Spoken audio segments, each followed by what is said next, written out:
दीपकरावजी माळी, जयंत पाटील, अक्षय खताळ, अंकुशजी अवतारे, देशराव अवतारे, अशोकजी अवतारे, मोहनताच्या उन्माने, प्रमोदजी हातकरे सर, विठ्ठलजी मारे, अजय गायकवाड, रेवाप्पा आईवाळे, डिव्हिशन जवाने, मद्रेसर नवनाथ अवतारे, उपस्थित मान्यवर असणारे सर्व भारतीय जनता पक्षाचे पदाधिकारी, मीडियाचे सर्व प्रमुख,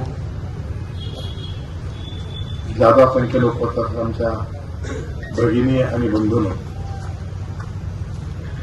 आज जिल्हा परिषद पंचायत समितीच्या निवडणुकीच्या निमित्तानं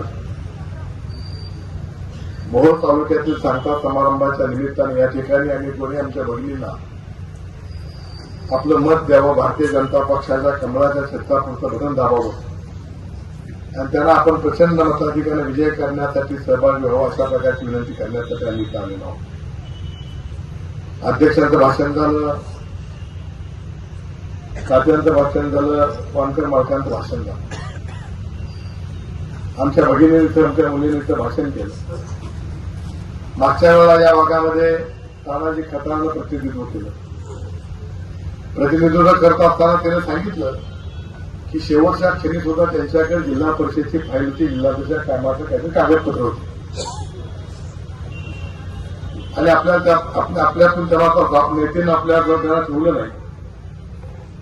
एका बाजूला मोहोळ तालुक्यामध्ये अखेरच्या श्वासापर्यंत समाजकार्य करणारे कार्यकर्त्यांची फळी, दुसऱ्या बाजूला केवळ टीका टिप्पणी करणे, निष्ठाही त्यांच्या डिक्शनरीमध्ये नसणे, लोकांना फसवणे, लोकांना गुमराह करणे, ग्लोबल नीतीचा अवलंब करणे आणि लोकांच्या मध्ये संभ्रम निर्माण करून आपला फायदा करून घेण्याचा प्रयत्न करणे, अशा प्रकारची एका बाजूला मंडळ उभा आहे.